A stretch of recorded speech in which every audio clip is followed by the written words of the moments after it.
사계절 동안에 우리가 어떤 것을 좀 잘 기본적인 거를 좀 먹고 살아가면 좋을까? 사실 그것만 잘해도 건강할 수 있거든요. 사실 우리가 먹는 게 사실 없어서 물론 이제 어려운 분들도 있죠.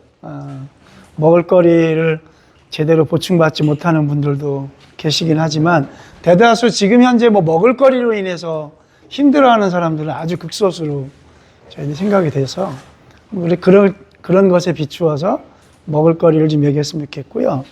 오늘이 그 입추의 중후의 네 번째 날이라고 그럽니다.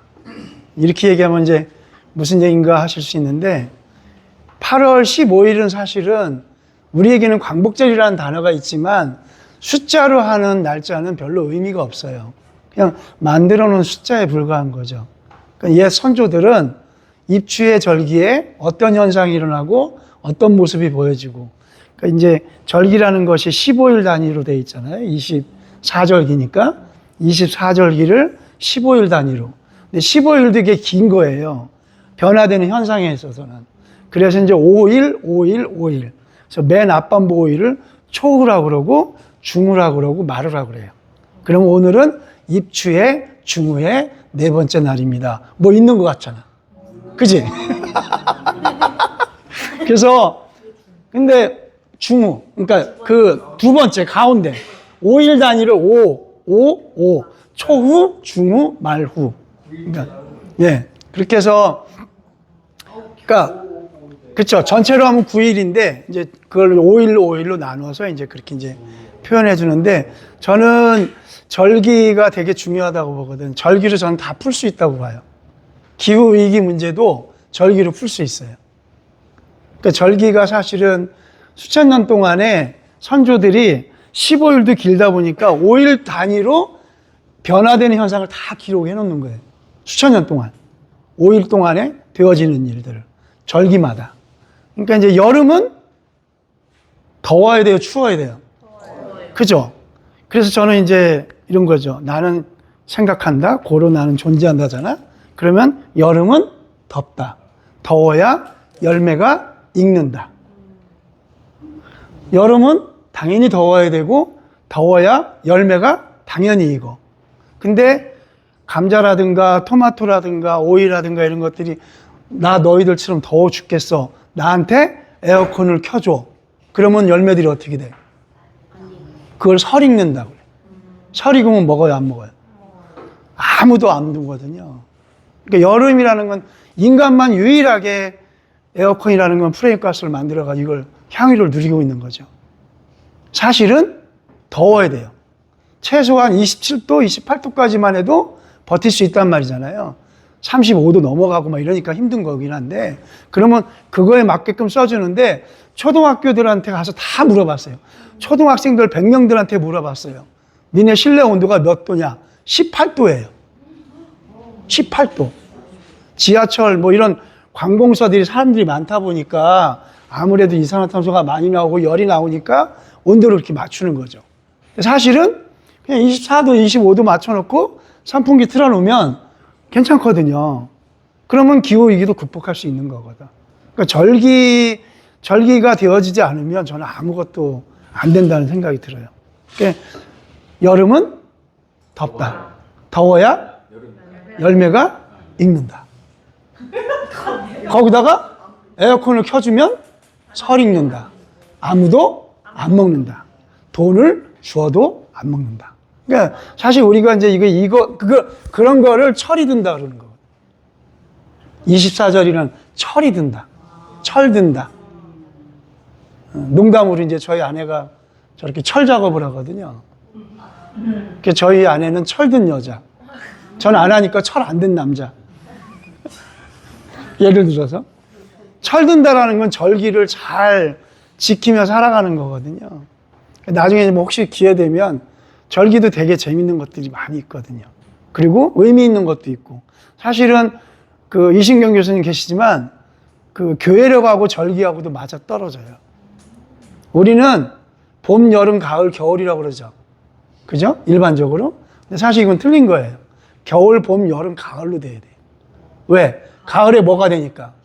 열매가 다 익고 떨어지니까. 그리고 그럼 겨울이 어떤 시기야? 봄을 맞이하기 위해서 준비하는 시기거든요. 제가 이거 알면서 하루 동안 굉장히 슬픈 적이 있었어요. 결국은 우리 이제 젊은 친구들한테 조금 도움될 수도 있고, 지나간 분들한테는 후회될 수도, 금방 그렇게 또, 좋아. 리액션 25도로 올리는 거야? 23도로 올리는 거야? 이런 리액션 너무 좋아. 훌륭한 학생이에요. 슬펐던 게, 농사를 잘 지으려면 봄에 열심히 일하는 게 아니라 겨울에 준비를 잘 해야 돼요. 지금이야 다 사가지고 하는 농사다 보니까 그렇지만, 예전에는 봄에 농사를 지으면 겨울에 다 종자도 재고 좋은 걸로, 그리고 농사 어떻게 지을 건지 준비하고 퇴비도 만들고, 그러니까 겨울에 얼마만큼 준비하느냐에 따라서 봄에 농사를 잘 할 수 있는 거지. 똑같아. 모든 나무들도 겨울에 최대한 줄여놓고 있다가 준비해 놓다가 봄이 되면 꽃이 피고 열매가 맺고 이렇게 하는 거라는 거죠. 그러면 결국 우리 그 인생에 있어서는 겨울은 아이를 가질 때거든요. 겨울은 아이를 가질 때, 남자와 여자가 함께해서 생명을 가졌을 때. 근데 과연 겨울을 그렇게 준비를 철저하게 하고 우리 친구들을 낳았겠느냐? 미안한 거지. 전 너무 힘들었어요, 그거. 우리 애들을 그렇게 안 했겠구나. 그러니까 절기를 철이 없으니까. 그러니까 여기 온 혹시 모르는 친구들한테는 호기가 될 수 있어요. 절기를 사실 잘 준비하면 굉장히 좋은, 그래서 그 절기를 가지고 기준을 삼는 거는, 농작물은 한 절기만 가는 것들도 있어요. 상추라든가 이런 거 한 절기만 간단 말이에요. 봄이든 여름이든. 그리고 과일도 가을이면 끝나잖아. 근데 1년 한 사이클로 가는 걸, 절기를 잘 관찰할 수 있는 건 나무예요. 나무. 나무는 겨울서부터 잎이 나고 꽃이 피고 열매 맺고 또 젖고 다시 준비해서 기다리는. 그러니까 나무를 보면 절기를 잘 관찰할 수 있어요. 그래서 절기에 대한 걸 나중에 한번 기회 되면 공부를 하면 좋을 것 같고요. 먹을거리를 오늘 얘기할 거예요. 먹을거리 얘기하는데, 봄부터 여름까지 먹어야 될 그 식물들이 있어요. 먹을거리들이. 봄부터 여름까지. 그러면 이제 질문 들어갑니다. 졸지 않기 위해서 밥을 너무 잘 먹었기 때문에. 봄부터 여름에 먹을 수 있는 나물들과 이런 것들이 많잖아요. 뭐가 있을까요? 취나물, 미나리, 유채나물. 다 언제 나와? 봄에. 봄동, 고사리, 냉이, 쑥. 이제 막 입이 터지니까 그냥 아주. 그게 왜 하필이면 봄에 나오냐는 거죠. 겨울을 이겨내기도 했고, 봄에 먹어야 되는 음식이기 때문인 거예요, 봄에. 그래서 봄에 제일 먼저 그 집에서 가까이서 먹을 수 있는 식물 심는 게 뭐예요? 상추, 깻잎, 그 다음에 쑥갓, 치커리. 그러면 그게 어디까지 먹어요? 여름까지. 봄에서부터 여름까지. 그러니까 되게, 어떻게 보면, 근데 봄나물과 봄에 먹는 식물들의 채소들이 우리 몸에 그럼 어떤 유익함을 주기 위해서 하필이면 봄에 그걸 먹어야 되냐는 거지. 그렇잖아. 우리는 봄에 그걸 다 먹거든. 수십 년, 수백 년 동안 그렇게 먹어왔거든. 그래서 봄만 되면 시골에 있는 안악들은 산에 올라가는 거지. 비만 오면 고사리 따라가는 거지. 그죠? 취나물 캐고. 그러니까 왜 그랬을까? 근데 그때 먹어야 되는 거거든. 그러니까 봄나물은 우리 몸에 어떤 영향을 줄까? 겨울철에 부족했던 영양소를 보충하지. 다른 건 영양소 안 보충하나? 특징이 있어요.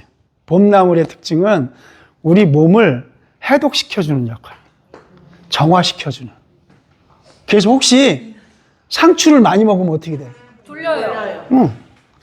상추 많이 먹고 잠을 충분하게 자고 나면 어떻게 돼, 몸이? 그런 역할을 하는 거야. 여기 미나리 얘기했어요, 미나리. 그러면 이제 그 속초의 바닷가에 갔단 말이야. 그래서 횟집에 갔어. 근데 이제 회를 다 한 사람 먹고 매운탕이 나오잖아. 목사님 손으로 내셔야 되겠습니다. 회를 먹고. 방금 접시를 뭐라고 하셨죠? 한 접시. 뭐라 그랬나? 뭐라 그랬지? 사라라고 하셨어요. 아닌데? 한 사라! 다 들었습니다. 한 사라! 사라! 뭐 내가 낼게. 한 접시! 야, 강사님한테. 한 매운탕이 나와. 그러면 그 매운탕에 들어가는 재료들이 다 고기들이잖아. 근데 유일하게 거기에 들어가는 채소가 있어. 그게 미나리야. 왜 미나리가 들어가요? 해독하니까. 혹시라도 회에 들어간 것이 잘못될 수 있을까봐 해독시켜주기 위해서 미나리. 회 한 접시. 큰일 날 뻔했네. 회 한 접시가 나왔어. 자, 회 한 접시가 나왔는데 광어도 나오고 우럭도 나오고 다 이렇게 나왔어. 도다리도 나오고. 그 옆에 데코가 있어요. 그 옆에 데코가 있다고. 데코레이션. 장식해 놓은 거. 고추냉이 또 무슨 또 그 파란 거 있어. 파란 거. 예. 파란색이에요, 초록색이에요? 파래. 초록색. 그게 일본어야. 아니야. 고추냉이도 있고 무순도 있고 뭐 여러 가지 넣을 수 있어요. 근데 전통적으로 넣는 게 있어요. 파슬리. 파슬리? 장식으로. 장식 데코. 그게 데코랄까? 자, 그러면 그게 데코일까? 그게 데코일까? 그걸 넣는 이유가 왜 넣느라고? 이쁘라고. 아니, 결코. 회를 먹고 혹시라도 잘못됐을 경우에 응급처치로 그걸 먹으면 해독할 수 있는 작용이 일어나는 거예요. 진짜요? 그냥 넣는 게 아니라고. 그냥 넣는 게 아니라고. 장식도 물론 있어. 무순이라든가 파슬리라든가 이런 것들을 넣는 이유는 혹시라도 저기 하면 그걸 근데 모르는 거지. 일반 사람들 모르는 거지. 그 넣는 사람들도 몰라. 몰라. 그냥 넣는 거야. 근데 누군가가 그걸 급하게 실현해 보니까 응급처치는 되더라는 거지. 그리고 병원을 가면 되는 거야. 그러니까 미나리라든가 뱀에 옛날 사람들은 뱀에 물리면 뱀이 이제 월동하고 나서 움직이는 시기가 4월, 5월 달부터 움직여요. 그러면 6월 달 정도까지 되면 약간 중독이 올라. 그리고 가을이 되면 독이 깊어. 그러면은 상추가 자라는 시기는 4월, 5월, 6월이란 말이야. 7월이면 4월 상추가 끝나.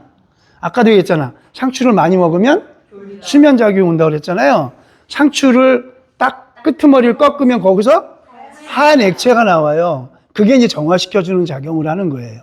그래서 뱀에 물리면 급하게 내려와서 상추를 뜯어서 그걸 짓이겨서 물린 데 바르면 일정 정도 해독이 되는 거죠. 옛날 사람 다 그렇게 한 거예요. 그 하얀 진액으로.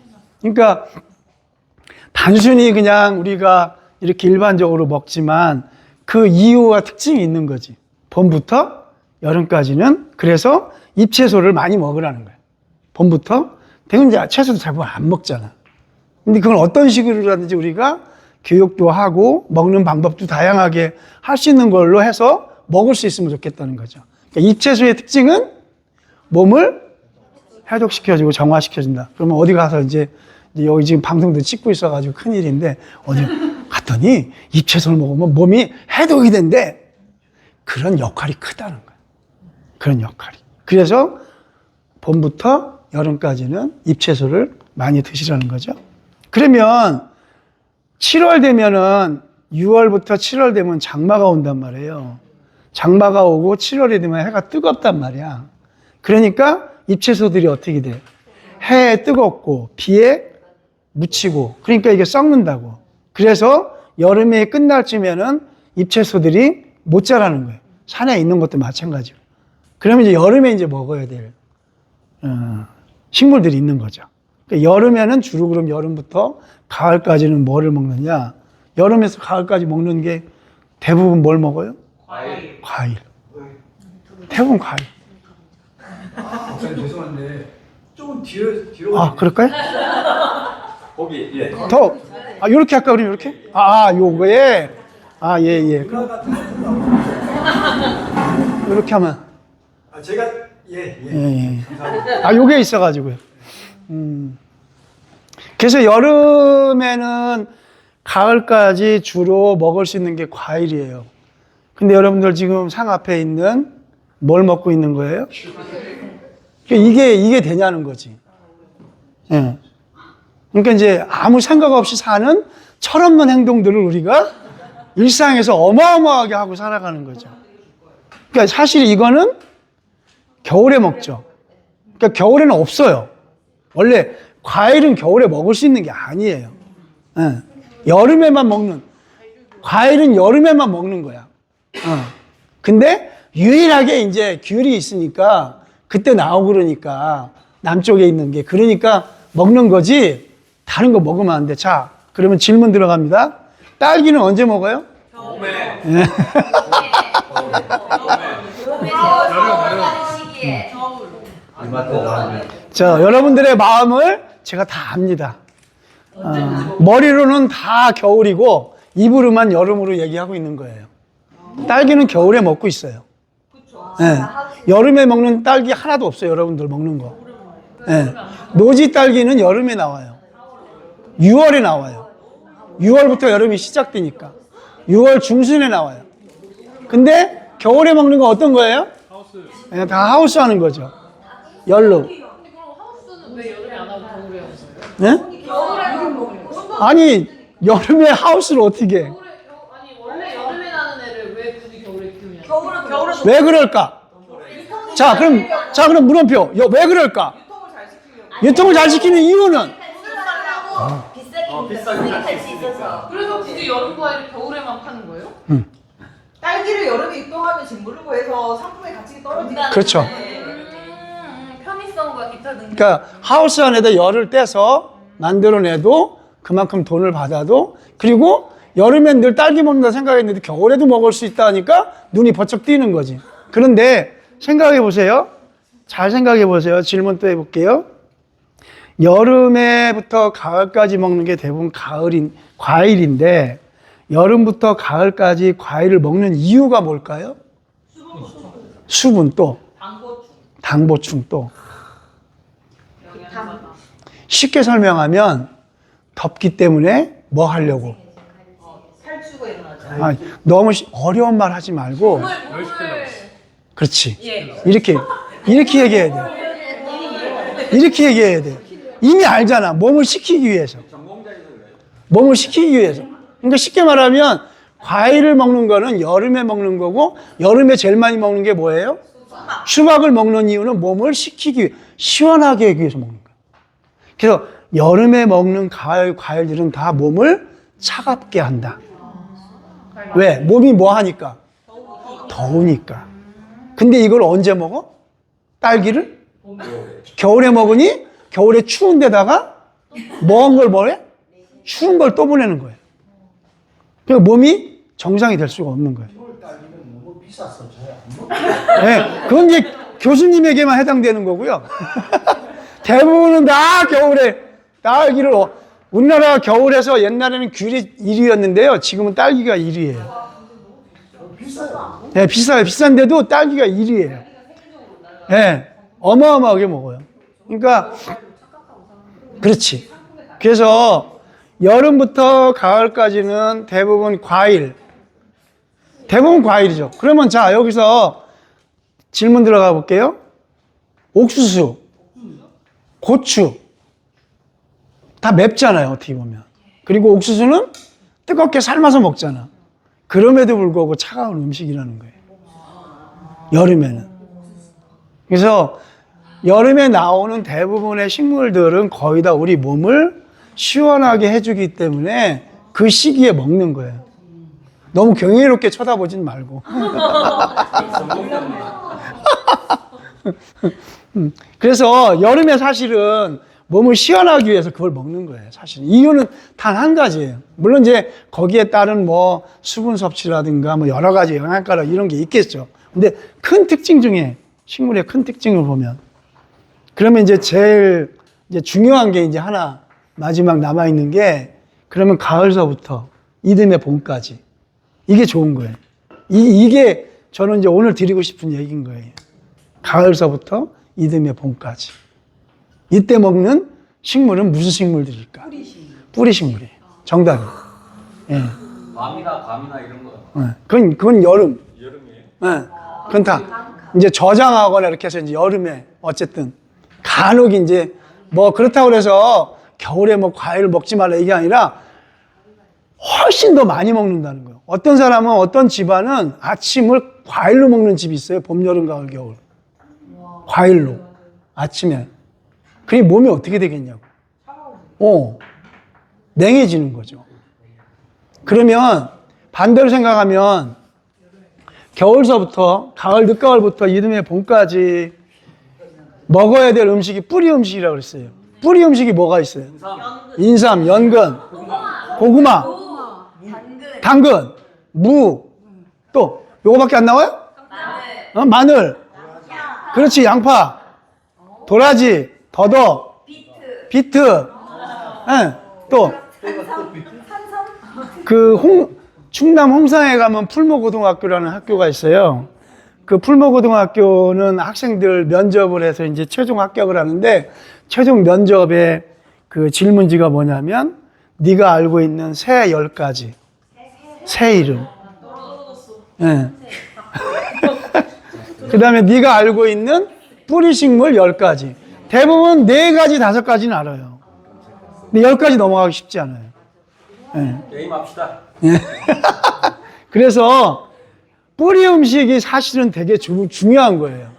왜 뿌리 음식을 먹어야 되냐면 현대인들이 대부분 다 과일 위주로 많이 먹다 보니까 몸이 차요. 여기 이제 힌트가 있는 거죠.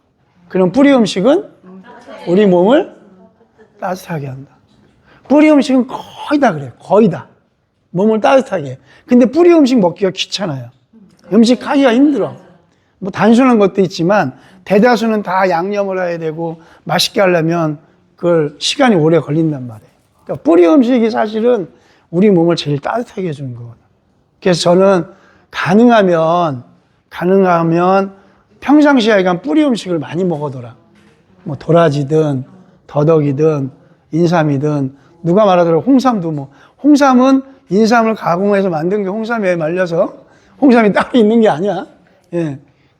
그리고 이거를 잘 우리 선조가 정말 기가 막히게 만든 게 하나 있어요.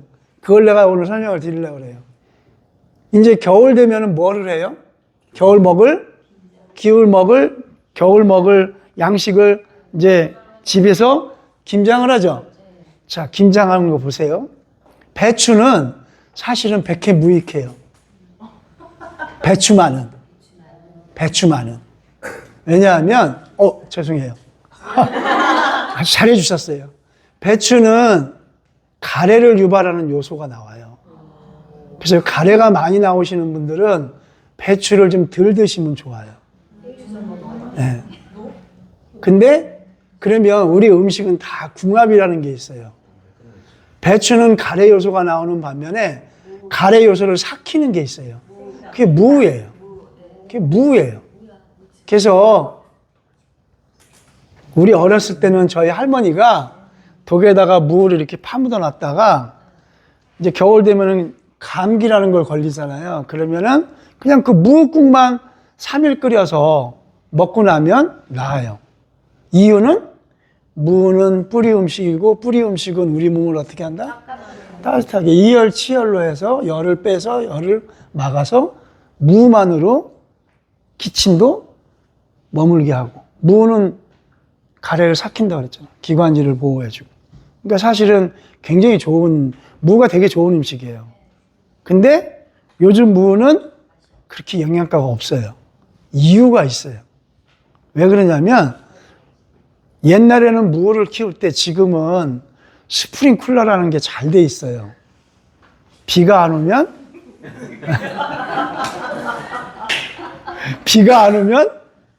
물을 다 줘요. 그죠? 그러면 무를 심었어요. 그럼 무가 비가 안 오면 얘 스스로가 땅 속에 있는 어딘가에 습한 곳이라든가 물기가 있는 곳으로 뿌리를 자꾸 내리려고 애를 써요. 그걸 면역력이라고 그래. 응. 감기 걸리면 자꾸 약국 가서 약을 사 먹는 게 아니라 내가 다른 방법으로 쉬기도 하고 다른 음식을 먹어서 면역력을 키워야 되는데 약만 주사만 의존하다 보니까 계속 약해지는 거죠. 그래서 무가 뿌리를 계속 내려서 뭐가 많아요? 잔뿌리가 많아요. 근데 잔뿌리를 막 내리려고 그러는데 우리 주인님이 일어나세요. 스프링클러를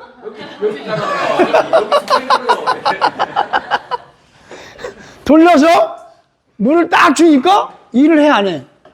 안 하는 거죠. 그러니까 어떻게 된 게 무가 아주 미끈하고 그냥 물만 먹고 자라는 거죠. 그냥 어떻게 보면 면역력도 없고 그러니까 사실은 잔뿌리가 많은 무가 좋은 거죠. 크지 않더라도.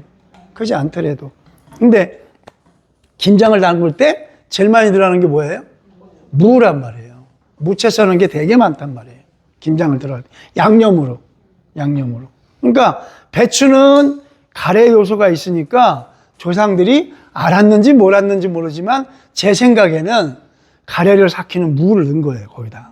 이거를 조절해 주려고. 그런데다가 병 주고 약 주고 그건 아닌 것 같고 누이 좋고 내부 좋고 이런 거겠지. 어쨌든 무를 넣는데 더 중요한 거는 양념에 들어가는 재료를 보자는 거죠. 양념에 들어가는 재료. 아주 기본적인 거. 뭐가 들어가요? 마늘, 생강, 양파, 고추는 딴 거고 뿌리, 양파, 마늘, 생강. 이 뿌리 식물은 다 뭐 한다고요? 뭐를 지내는데? 한겨울을 지내는데 먹을거리의 양식으로 이 세 가지를 넣어서 겨우내 동안 먹으면서 뭐 해주는 거야? 몸을 따뜻하게 보여주는. 난 선조들이 그걸 알고 했는지 모르겠는지 모르지만 제가 알아낸 거예요. 제 이야기에 맞는지 안 맞는지도 몰라요. 근데 나는 그렇게 생각해요. 네. 그리고 나는 그게 맞다고 생각되어져요. 왜? 뿌리 음식의 기본적인 모든 재료들을 찾아보니 다 몸을 따뜻하게 해준다는 보고서들이 나오니까 조상들이 그렇게 하지 않았을까? 한겨울을 먹는데 추운데 어떻게 하면 겨울 양식으로 보내는 데 있어서 몸을 보여줄 수 있을까? 이런 거라는 거죠.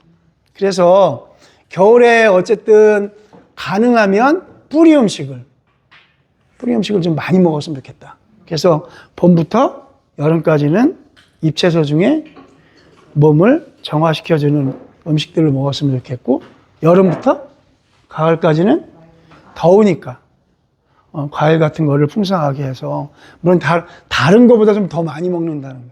잎채소도 봄에 그걸 더 많이 먹으라는 거고, 겨울에는 더더군다나 뿌리채소를 더 많이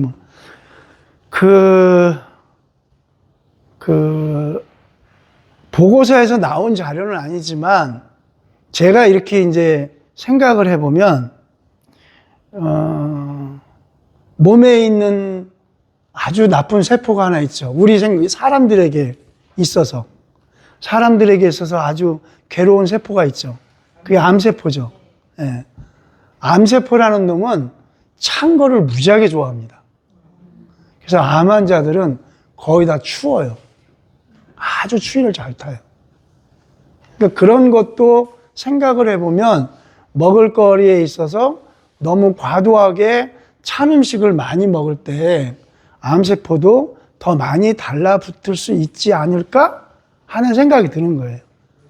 물론 여러 가지 스트레스도 있고 여러 가지가 있는데 이미 증명이 된 것 중에 하나는 스트레스가 뭐 반이고 다른 게 반이라 한다면 그 중에 뚝 잘라서 반은 먹을거리예요. 그게 어떻게 생긴 거냐면 70년대부터 우리나라는 이제 하도 배고프니까 쌀 생산 증산 정책을 폈어요. 쌀을 많이 생산하는 증산 정책을. 그래서 삼성에서 이제 화학 비료를 일본으로부터 들여오고 그 다음에 이제 농약이라는 거를 만들어서 이제 논에다가 막 뿌리기 시작하는 거지. 그리고 통일벼라는 걸 만들어서 쑥쑥 빨리빨리 자라게 하는 그래서 배고픔을 어떻게 하려고? 면하게 하려고. 그런데 그런 화학적인 거, 농약, 그리고 증산 정책들에 대한 부작용들이 15년에서 20년 걸려요. 대부분. 그래서 70년대부터 시작한 게 90년대에 들어서 연구 보고서가 나온 거는 암 환자들이 급증하게 되는 이유 중에 하나가 먹을거리로부터 50%가 되어진다라는 보고서들이 나오는 거예요. 그 이상도 될 수도 있어요. 근데 그 중에 이제 뭐 산업화되면서 직장인이 되면서 스트레스를 많이 받아가지고 이제 그 스트레스가 와해도 되는 거지만 근본적인 건 사실은 먹을거리부터 그렇게 되는 거죠. 근데 그 70년도에 아주 어떻게 보면 꿋꿋하게 자기 길을 가는 사람들이 있었어요. 그게 이제 정농회라는 단체예요. 정농회. 그 농사를 바르게 짓는 사람들의 모임. 75년도에 발족을 했거든요. 근데 이 사람들은 어디에서 영향을 받았냐면 일본의 애농회라는 사람들한테 영향을 받았어요. 농사를 사랑하는 사람들. 고다니 주니치라는 선생님인데요. 지금 돌아가셨는데 저도 이제 교류하면서 두세 번 정도 뵀던 분인데 일본 말을 내가 3번 했어요. 아무도 몰랐다 저기서 지금. 어쨌든 근데 그 고다니 주니치라는 선생님이 와서 이제 정농회 사람들한테 그런 얘기를 해요. 우리가 당신네 나라를 침략해서 지배한 것에 대해서 75년도에 정식으로 절을 하고 용서를 빌어요. 그 고다니 주니치라는 사람은 정말 선생님 대단한 분이에요. 키 조그마신 분인데 이제 이분이 그렇게 얘기하고 우리 일본의 농업 정책을 따라오지 말고 우리가 하고 있는 생명 농업을 다 전수해 줄 테니 이거를 당신들이 배웠으면 좋겠다 해서 정농회 회원들이 애농회에 있는 모든 농법, 그게 이제 여러 가지가 오리 농법도 거기서 나오게 되는 거고 우렁이 농법도 나오게 되는 거고 이런 것들이 다 정농회 사람들이 받으니까 75년도에 화학비료를 뿌리고 농약을 치고 제초제를 뿌리는 그 상황에서 이분들은 그거 전혀 안 하고 그냥 일본에서 전달해 준 농법으로 농사를 지으며 쌀을 생산한 거예요. 그럼 얼마나 힘들었겠어요. 피도 다 뽑아야 되고. 그러면 이제 결과물을 가져왔어. 그러면 지금은 유통 좋잖아. 알려지기도 하고 홍보도 하고. 그럼 그거 다 똑같이 지게에다 재고 어디로 가냐면 시장으로 가는 거죠. 그럼 값을 더 받느냐? 그것도 아니에요. 똑같은 가격. 그러니까 그 75년도에 있었던 원경 선생님, 김준권 선생님 이런 선생님들은 지금도 그건 변하지가 않아. 지금. 90년도에 들어서 이제 먹을거리로 인해서 암 환자가 많다라는 것을 정보를 빨리 입수한 친구들이 어디로 타닥 들어왔겠어요? 정농회라는 단체로 막 들어오는 거죠. 뭐가 보이니까. 돈이 보이는 거죠. 그래서 이제 90년대부터 사실은 유기농이 이제 엄청나게 발전하게 되는 거고, 어쨌든 그분들의 영역, 지금도 그분들 뵈면 제가 전국을 다 돌아다녔거든요. 그분들을 거의 다 만나고. 근데 아주 별의별 선생님들이 많아요. 벌교에 가면 강대인 선생님이라고 있는데 이분은 이제 동안거 하다가 결국에는 이제 돌아가셨는데 동굴에서 기도하다가. 근데 이분 만나서 이렇게 얘기 들어보면 이제 예수를 어떻게 믿어야 되냐. 그래서 조그만 그 동네 시골교회 갔어요. 그 전도사님한테 기도를 어떻게 해야 됩니까? 그런데 가르쳐준 기도가 잘 가르쳐줬어. 무슨 기도를 가르쳐줬을까? 주님의 기도를 가르쳐준 거예요. 주기도문을. 주기도문을 잘 써준 거죠. 주기도문을 써가지고 집에 와서 그분들은 이제 8시 반, 9시 되면 자요. 그럼 새벽 3시에 일어나는 거예요. 새벽 3시에 일어나서 주기도문을 400번, 500번 반복해서 기도해요. 그래서 그걸 어떻게, 숫자를 어떻게 알았어 했더니 10번 쉴 때마다 이걸 기저 없는데. 그리고서 6시쯤, 5시 반, 6시 되면 3시부터 기도하고 6시쯤 되면 이제 논에 나가요. 논에 나가면 이렇게 이제 박수를, 논에 나가서 박수를 3번 쳐요. 잘 잤냐? 하고 소리쳐요. 벼한테. 그리고 이쪽서부터 손을 쫙 뻗어요. 그리고 이게 막 이렇게 뭐랄까 기도하는 거겠지. 근데 어느 손끝이 막 떨려. 그럼 거기 가보면 병 들어있는 거야, 벼가. 거기다가 이제 숯 같은 거 넣어주고 치료해주고 피라미처럼 이렇게 대나무 같은 거 해서 피라미 기운을 거기다 넣어주기도 하고. 근데 어떻게 보면 정말 기인들이에요. 어떻게 보면 황당하기도 하고. 근데 그거를 몇십 년을 그렇게 하는 거야. 그러니까 하다 보니까 그게 되는 거지. 하다 보니까. 여기 그 불영계곡이라고 그 아주 험준한 산이 있는데 거기에 강문필이라는 선생이 있어요.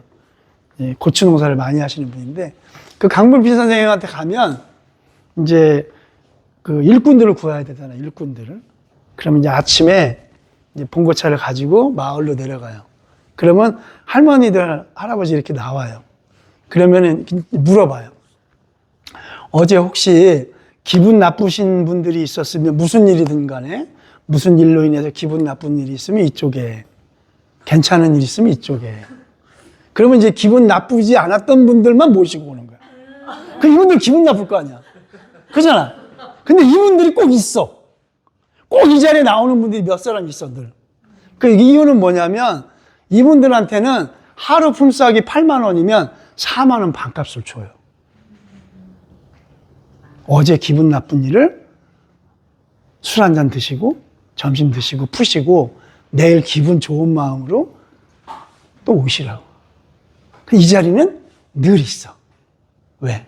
4만 원 받고 일 안 하고 좋아하는 사람들도 있거든. 사람의 심리가 그래. 근데도 그 일을 꾸준히 해. 이분이. 대단한 거지. 그래가지고 하도 그러니까 부인은 좋아할까 싫어할까. 부인이 8번 나갔어요. 부인이 진짜로 8번 나갔어요. 집이 인천이어가지고 그런 꼴 보기 싫은 일 있으면 인천으로 가고. 근데 인천에서 한 달 살아보면 인천이라는 지역이 아주 지긋지긋하잖아요. 공장도 많고 생활이라는 게 뻔하고 반복되고. 그럼 또 다시 내려와. 그래서 또 그걸 보고 또 올라가고. 8번째까지 하고서 끝나고서 이제 9번째 들어와서 살고 있는데 그런 마음인 거죠. 왜냐하면 내 농작물에 들어오는데 이왕이면 기분 좋은 마음으로. 기분 좋은. 근데 기분 안 좋았던 사람도 뭐 하고? 기분 좋게. 그러니까 어떻게 보면 먹는 거 하나 가지고 살아가는 사람들의 삶이지만 팍팍할 수도 있지만 그런 또 다른 우리가 알지 못하는 정성, 또 다른 먹을거리에 대한 생각. 그러니까 철이 좀 들었으면 좋겠다는 생각이 들어서 제가 말씀을 드렸고요. 먹는 것에 대해서 조금은 많이 고민을 했으면 좋겠어요. 이제 우리 김은동 목사님도 저보고 생협에 있는 물건들을 같이 해보자 하는데 쉽지만은 않아요. 왜냐하면 워낙 뭐 작물들도 많고 또 보기에 좋은 것들도 많고 또 새벽에 배송이 되기도 하고 이거를 어떻게 그 기독인들이 극복할 수 있을까? 쉽지 않은 거죠. 또 가격도 싸. 이런 것들이 사실은 힘든 건데 그럼에도 불구하고 어떻게 할 수 있으면 땅을 살리기도 하고 또 하나를 먹더라도 건강한 걸 먹고 그리고 가능하면 제때, 제철에 제 음식을 나누면 좋겠다는 생각이 듭니다. 질문을 받겠습니다. 질문을. 지금 그런 좋은 음식을 먹어야 되죠. 소비를 일단 저희가 해봐야 되잖아요. 목사님께서 말씀하시는 그런 좋은 우리 몸에 좋은 그런 작물들이 보기에도 그렇게 훌륭하지 않고 또 소비를 해봐야 또 그게 좋은 걸 알게 되고 또 그 기간이 또 걸릴 수 있고 그렇지 않습니까?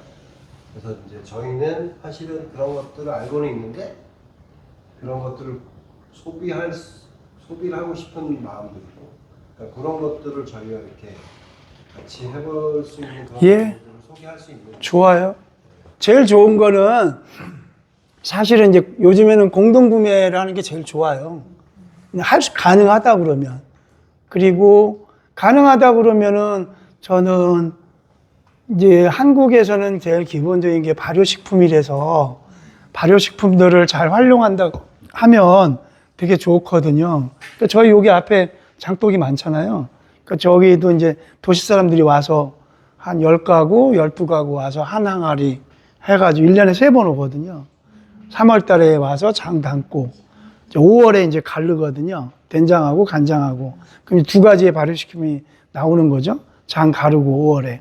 11월 달에 이제 자기가 n분의 1만큼 나눠서 가져가는 행사를 하거든요. 근데 의외로 많이 오는 거예요. 왜 오는지 아세요? 잘 모르죠. 이제 이 얘기도 하나 해드려야겠네, 그럼. 눈이 번쩍 뜨이겠는데, 된장하고 간장을 먹으려면 질문, 최소 몇 년이 걸릴까요? 1년. 또 3년. 최소 3개월. 아유, 철 모르는 친구. 내가 보면 3월, 5월, 11월이라고 했는데. 또, 괜찮아요. 좋아요. 아주 훌륭한 대답이었어요. 예. 또요. 이게 모르는 거죠, 자, 이게. 예? 어렸을 때 보니까 12월쯤에 담은 장을 그 다음 여름에 햇된장이라고 이렇게 떠서 그런 경우도 있죠. 예. 자, 그 정도. 최소가 2년이에요, 최소가. 최소가 2년. 왜 그러냐면, 된장, 간장을 그냥 담을 수는 없잖아요. 뭐 농사를 져야 돼요? 콩 농사를 져야 돼요. 콩 농사는 1년이에요. 6월에 심어서 11월에 거둔단 말이에요. 그럼 콩 농사 1년을 거두고 그걸 가지고 뭐 하는 거예요? 11월에 12월에 매주를 만들어서 그걸 또 띄워서 그리고 이듬해 1월장을 하든 2월장을 하든 3월장을 하든 그리고 5월 달에 가르고 11월 달에 먹어야 되니까 최소 2년이 걸리는 거예요. 그러면 질문 생각해 보자고요. 대한민국에 있는 온 마트에 다 쌈장들하고 간장들이 다 있어. 온 마트에. 어마어마하게. 그게 국산콩으로 가능해요?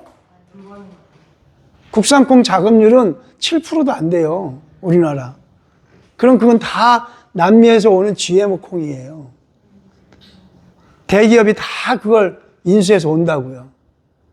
근데 그 GMO 콩은 직접적으로는 먹을 수가 없어요. 그래서 소 사료라든가 이런 걸로 들어가요. 돼지 사료. 근데 대기업이 할 수 있는 게 있어요. 그게 가공이에요. 가공은 돼요. 그래서 그걸 가지고 뭘 먼저 뽑아요? 콩 기름이라는 걸 뽑아요. 식용유. 그걸로 이미 수지타산을 다 맞춰요. 그러면 콩 기름을 쫙 뽑은 콩 찌꺼기가 있잖아요. 그걸 가지고 된장, 간장을 화학물을 첨가해서 만드는 어마어마한 양이니까. 그리고 그러니까 단가가 어떻게 되는 거예요? 낮은 거죠. 그리고 어디다 다 뿌릴 수 있어요? 전국에 있는 마트에 다 뿌릴 수 있는 거죠. 그걸 아는 사람들이 이제 와서 나는 그거는 좀 못 먹겠다. 그래서 자기들이 와서 하는 거예요, 이게. 응. 그런 걸 알고 우리라도 이걸 해보자. 그래서 처음에 하나 있는데 지금 3개로 늘어났어요. 점점점 늘어나. 응. 불편하고 힘들어도 내가 먹을 수 있는 거는 내 자식들과 내 친척들과 나눌 수 있으면 그렇게 한번 해보겠다. 난 청년들이 했으면 좋겠어. 청년들이 그걸 가지고 재밌는 음식도 만들어내고 요리도 하고 직접 해보고. 우리 큰애가 34인데요. 이제 지역에서 이제 청소년 복지 네트워크를 하는데 이 녀석이 어느 날 아버지 저 미싱을 하나 사려고요. 그래서 미싱을 샀어. 공장 미싱을. 싸게 샀는데 왜? 적어요. 계속. 자, 계속 적어. 일본 말이야. 재봉틀. 공장 재봉틀을 좋은 깨달음. 그거 아니었으면 더 깊이 들어갈 수 있었는데. 여기서 벌써 뒤에서 네, 아주 좋아요. 자, 그래서 그거를 재봉틀을 큰 걸 사왔는데 사실 수리하면서 더 들었어, 돈이. 더 들었는데도 그걸 좋아하니까. 근데 이 녀석이 스코틀랜드에 있는 그 무슨 양털 그 모직을 사가지고 이제 가방을 만들어요. 가방이 이뻐요. 근데 이제 그것도 이제 자기가 마음에 안 드는 거예요. 그래서 직조를 배워요. 직접 자기가 이제 짠단 말이야. 그러니까 자기만의 것을 하겠다는 거지. 힘들고 어려워도. 나는 내 딸 얘기하는 게 아니라 사실 된장, 간장 이거는 굉장히 발효식품으로 좋은 거거든. 그걸 가지고 여러 다양한 발사믹을 만들어낼 수 있으니까. 그러니까 어떻게 보면 어른들이 못했던 거를 또 젊은 친구들은 획기적으로 그런 걸 되게 좋아하잖아요. 오래된 것들을 새롭게 할 수 있는 것들. 그래서 먹을거리들은 사실 우리나라에 있는 모든 음식들이 되게 좋은 것들이 많단 말이에요. 특히 뭐 간장, 고추장, 된장 이런 발효식품 가지고 할 수 있는 것들이 엄청 많기 때문에. 하여간 지금 이제 말씀하신 질문에서 제가 설명을 드린 거로 생각하면 얼마든지 할 수 있죠. 뭐 공동구매를 할 수도 있고 또 직접 불편하더라도 조금 혼자 하는 건 어려워요. 여기 와서 김장도 담는 행사도 해요. 그러니까 한 10명 정도 와서 자기들 절임 배추 해놓은 거 가지고 양념 만들어서 해가지고 공동을 해서 같이 가져가는 거죠. 기본 재료비만 자기들이 내고. 그러니까 그런 것들을 사실은 교회에서 한 프로그램으로도 할 수 있죠. 좋은 재료를 가지고. 예를 들면. 방법들은 여러 가지가 있습니다. 또 질문이야. 우리는 분배에 실패해서 안 됩니다. 분배에 실패한다고? 그거는 정확하게 공지하면 돼요. 정확하게. 너무 진지하게 받아들였나? 그러니까 우리도 여기도 이제 한 말은 너무 많고 반말도 많고 그래서 4분의 1말 뭐 예를 들어서 4분의 1말 그러면은 한 3인 식구가 1년 동안 이렇게 먹을 수 있는 된장 간장 그러면 그 이듬해 또 하면 되니까 그렇게 해서 하는 방법들이 있습니다. 한 마리 7kg. 예, 콩은 6kg, 7kg. 어떤 데는 지역은 6kg, 어떤 데는 7kg. 이렇게 이제 요만한 덩어리가 이제 4덩어리 나오는 것도 있고 3덩어리가 나오는 것도 있고. 예, 또 다른 질문.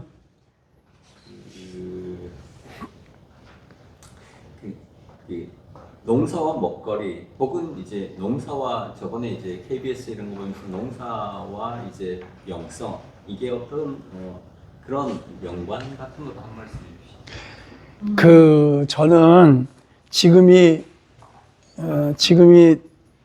바깥에 뭐예요? 밤이죠? 농사는 밤이 없으면 안 돼요. 제가 10년 전에 깨달은 거예요. 그러니까 10년 전에는 지가 잘나가지고 지가 농사하는 줄 알았어요. 지가 다 하는 줄 알았는데 10년 전에 농사하고서 한 7시 반, 8시쯤 어둑어둑 할 때 집으로 오면서 순간적으로 깨달은 게 밤이 농사의 반을 하는구나.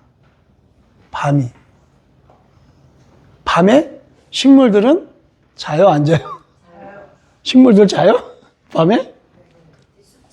네. 애들도, 우리 어렸을 때 애들 크는 게 밤에 잠자면서 큰다 그래요. 네. 그러니까 식물들도 밤에 커요. 그리고 새벽에 되면 그 온도차가 심해져가지고 이슬이 엄청 맺혀요. 물론 낮에는 이제 다 말라가지만 대부분 식물들을 우리는 이런 큰 비가 오면 비가 많이 오면 그걸 먹고 자란다 생각하지만 사실은 식물은 이슬 먹고 자라요. 그게 만나의 법칙이라는 게 얼마나 훌륭한지 몰라요. 이슬 먹고 자라는 게 식물들이야. 온도차로.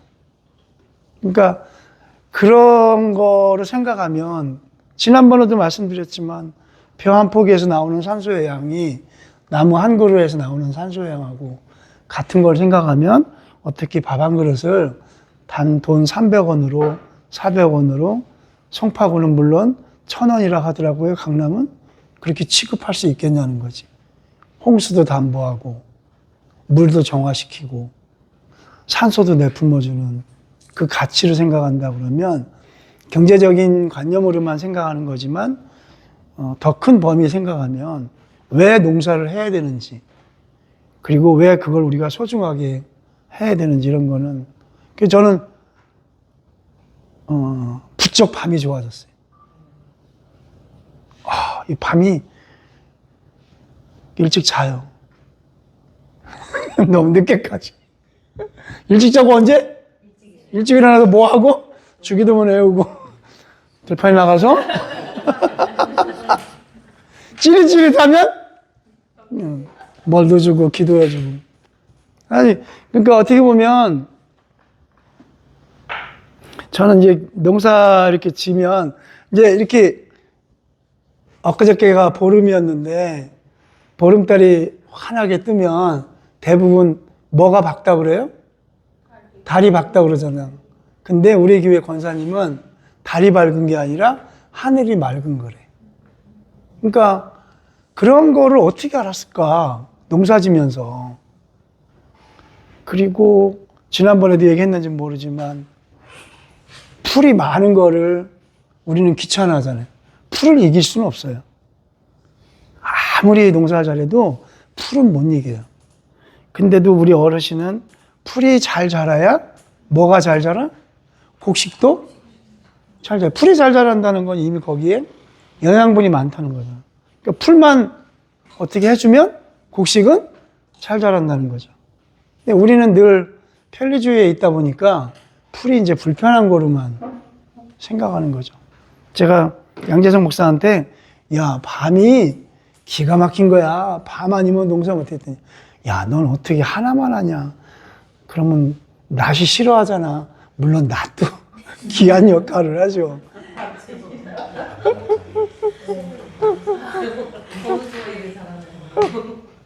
그러니까 이제 그런 거에 비해서 밤이 그동안은 어떻게 보면 잘 몰랐던 영역일 수 있고 대부분 낮 성서에서도 뭐 낮에 대한 강조가 있지 밤에 대한 건 별로 좋은 평가가 뭐 그런 건 아니었겠지만 내가 밤이 저는 그 농자도 사실 지난번에 말씀드렸지만 노래 곡자의 별진자예요. 농이라는 한문이.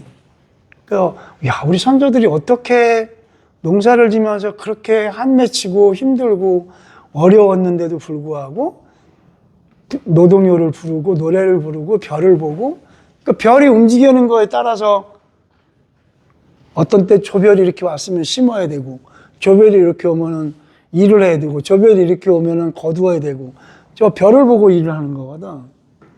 근데 사실 그 별을 움직이는 거는 우리는 하나님이라고 고백하는 거잖아요. 그러니까 옛날에 조상들이 그런 걸 어떻게 알았을까? 그러니까 아무리 우리가 AI 시대고 과학적이고 이런 시대를 살았어도 가만히 이렇게 생각해 보면 그래서 저는 농촌에 있으면서 저희 어르신들을 이렇게 한 분 한 분 뵈면 그런 거예요. 그분들의 신앙이 하나님을 이렇게 믿는다 이런 것보다는 그냥 신심. 그게 이제 없어진 거예요, 지금은. 신심이라는 게. 신심 알아? 인삼 친구. 산삼. 산삼 친구. 신에 대한 마음. 그러니까 정한수 하는 거를 정한수 한 거를 올려놓고 그냥 거기서 계속 비는 거잖아. 근데 우리는 보면 그 샤머니즘이라든가 어떻게 보면 미신이라고 가소평가하는데 그분들은 그냥 그게 그냥 아주 간절하고 아주 절박하고 신심이죠. 저는 그걸 신심이라고 하는데 기독교가 일정 부분 저는 그 신심을 많이 잃어버리지 않았나? 근데 왜 그런가 생각하면 사실 이제 문명의 혜택이겠죠. 이런 게 더 많이 우리를 현혹하게 한 거죠. 하여간 농사 저는 근데 그걸 좋아해요. 농사 짓는 거를 엄청 좋아해요. 어제 비 많이 왔잖아요. 저 오전에 하루 종일 비 맞으면서 배추 심었어. 기분이 너무 좋은 거야. 비 올 때 배추 심어야 배추가 살거든. 그러니까 왜 이렇게 뭔가에 몰두해서 생명을 살리려고 하는 그 마음에 그거는 목에 칼이 들어와도 카타르시스를 느끼는 거예요. 이해되나?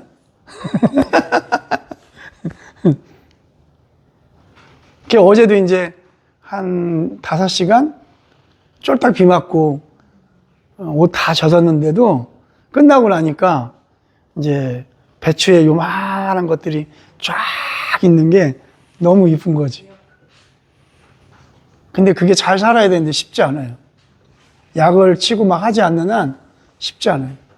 그래서 오늘 아침에도 어제 비가 그렇게 많이 왔잖아.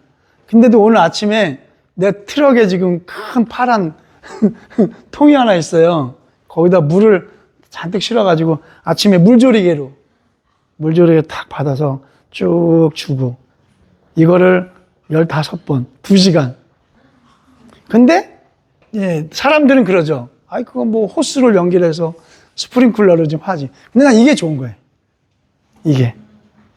이렇게 쭉 물 한 고랑 이렇게 쭉 주면서 이제 배추하고 이야기도 하고. 그게 좋은 거지. 그러니까 진짜 농사꾼이 보면 저는 뭐 하는 거야? 그럴 수 있죠. 근데 그거 하면서 단순하게 생각도 하고 그리고 모든 문제는 다 밭에서 이제 이렇게 일하면서 질문하고 대답하고 거기서 다 정리하고 오는 거죠. 그렇습니다. 예, 능력에 대해서 말씀하셔서 질문하는 건데 마태복음에 예수님 탄생기사에서 동방박사들이 별을 보고 이렇게 왔거든요. 그 부분에 대해서는 어떻게 생각하세요? 능력을 음력 언제쯤 됐겠냐고 묻는 거예요? 네? 아, 그러니까 음력이라는 지금 천상이 별자 이런 걸 보고 하는 거니까. 이제 절기는 이제 태양을 중심으로 하는 거고 절기는 달이 아니라 음력이 아니라 24절기는 태양을 중심으로 해서 만들어낸 거고 별 중심으로 한 거 얘기했는데 글쎄요 그거는 잘 모르겠지만 그 얘기를 하니까 이건 대답해 줄 수 있어요. 24절기하고 절기가 제가 언제부터 시작한다 그랬어요? 시작이? 겨울이잖아요. 교회력도 겨울서부터 시작해요. 대림절이라는 게. 그러니까 예수님의 탄생이 12월 25일이라면 12월 초부터 대림절이 시작된단 말이에요. 그러니까 유대인의 절기는 가을에 시작되는데. 가을에 끝나는 거죠. 아니 시작되는 게 가을. 그래서 학기도 가을 학기가 1년의 시작이에요. 그러니까 시작은 뭐 그렇게 보는 사람도 있지만 대부분은 겨울, 봄, 여름, 가을에 열매를 맺혀서 끝난다는 거죠. 그래서 시작을 겨울에 봄에 꽃이 피기 위해서 준비한다는 거예요. 그런 의미에서 시작이 겨울이라는 얘기를 드린 거예요. 아 그래요? 예. 제가 유대인 쪽 그건 다시 한번 7월 수장절에 낙타를 빵 불거든요. 예. 저분들이 1교시를 안 들어서 그래요. 맞아요. 뭐 그럴 수도 있는데 저는 이제 절기를 공부하면서 이제 느낀 것 중에 하나는 교회력하고 거의 비슷한 점들이 많은 게 겨울부터 시작해서 그리스도도 겨울부터 시작해서 똑같이 주연절 그리고 부활절 열매를 맺는 이렇게 가는 코스를 보면 그래서 교회력하고 절기하고 제가 올 겨울에는 한번 조금 이렇게 정리를 해보려고 그래요. 그래서 신앙하고 절기하고 어떤 관계가 있을까. 근데 동방박사는 제가 잘 모르겠어요, 그거는. 그러니까 그때 점성술을 그쵸. 별 따라서. 근데 과학이 그건 거죠. 일정 부분 뭐 일리도 있을 수 있죠. 뭐 사박사도 나오고 뭐 여러 가지 나오니까. 예. 또 혹시 농촌을 귀농 귀촌 이런 게 있는데 대부분 요즘은 귀촌이에요. 대부분.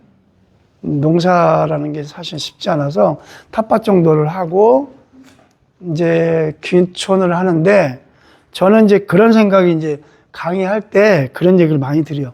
지금 하고 있는 자기 달란트가 있잖아요. 그게 뭐 예술이든 아니면 가르치는 거든 아니면 의료든 뭐든 사실 그런 가지고 있는 재능을 가지고 귀촌하길 바래요. 네.